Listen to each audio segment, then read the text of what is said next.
Ice cream എപ്പോഴും ഇങ്ങനെ ഒറ്റയ്ക്ക് കഴിക്കാന്നുണ്ടെങ്കിൽ നമുക്ക് മടുക്കൂല എന്നാലും മടുക്കുമല്ലോ. അപ്പം ഇനി കഴിക്കുമ്പം ഇതുപോലൊന്ന് കഴിച്ച് നോക്കണം കേട്ടോ. അപ്പോൾ ഇതെങ്ങനെ നമ്മൾ ഉണ്ടാക്കുന്നത് നോക്കാം. അപ്പോൾ ഐസ്ക്രീം എടുക്കുക, നമുക്ക് ഇഷ്ടമുള്ള ഫ്ലേവർ നോക്കി എടുത്താൽ മതി കേട്ടോ. നമ്മളിവിടെ ഉണ്ടായിരുന്നത് സ്ട്രോബെറി ഐസ്ക്രീമും അതുപോലെ തന്നെ ബട്ടർ സ്കോച്ചിൻ്റെതും ആയിരുന്നു കേട്ടോ.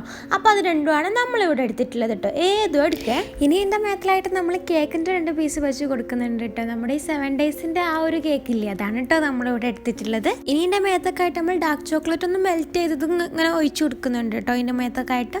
എന്നിട്ട് നമുക്ക് കുറച്ച് ചോക്കോ ചിപ്സും അതുപോലെ തന്നെ എന്തെങ്കിലും ഇങ്ങനത്തെ ഈ ഒരു ടൈപ്പ് ഉണ്ടെന്നുണ്ടെങ്കിൽ അതും കൂടി ആഡ് ആക്കിയിട്ടാണ് നമ്മളിത് കഴിക്കുന്നത് കേട്ടോ. ലാസ്റ്റ് ആയിട്ട് ഇതാക്കണം ഇതുപോലത്തെ മണി മുട്ടയൊക്കെ ചേർത്ത് കൊടുത്തിട്ടുണ്ട് കേട്ടോ. കുറച്ച് നട്ട്സും കൂടി ഇട്ടാന്നുണ്ടെങ്കിൽ അടിപൊളി ടേസ്റ്റ് ആയിരിക്കും.